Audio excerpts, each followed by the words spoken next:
আর্জেন্টিনাকে 2-0 গোলে হারিয়ে প্রথমবারের মতো অনূর্ধ্ব-20 বিশ্বকাপ জিতেছে মরক্কো। সোমবার চিলির সান্তিয়াগো ন্যাশনাল স্টেডিয়ামে অনুষ্ঠিত ফাইনালে দারুণ লড়াইয়ে জয় তুলে নেয় আফ্রিকার এই উদীয়মান দলটি। ম্যাচের শুরু থেকে আক্রমণাত্মক ভঙ্গিতে খেলতে থাকে মরক্কোর তরুণ ফুটবলাররা।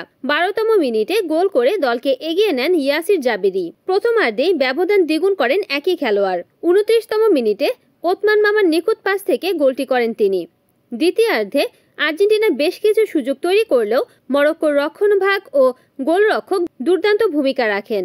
শেষ পর্যন্ত 2-0 ব্যবধানে জয় নিশ্চিত করে ইতিহাস রচনা করে অ্যাটলাস কাপস নামে পরিচিত মরক্কোর এই অনূর্ধ্ব-20 দল। এর আগে সেমিফাইনালে ফ্রান্সকে টাইব্রেকারে হারিয়ে প্রথমবারের মতো ফাইনালে উঠেছিল মরক্কো।